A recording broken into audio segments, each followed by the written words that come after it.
你们知道为什么一瓶纯精油会如此昂贵，甚至比一瓶香水还要贵吗？我今天要来介绍一支精油，这支精油在台湾真的是只有摩里沙卡才有纯化扁柏的精油。这支精油在市面上是不可能的存在，那为什么有办法在摩里沙卡能把它表现出来？就是因为我们在无意间找到一支纯化扁柏，就是我们俗称的枯立木，完全没有脱油的状况之下，完全是干柴，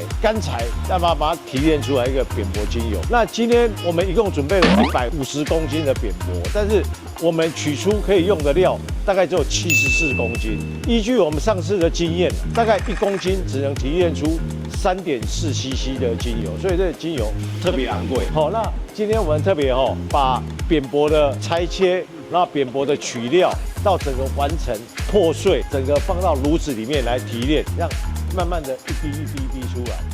一滴一滴滴出来。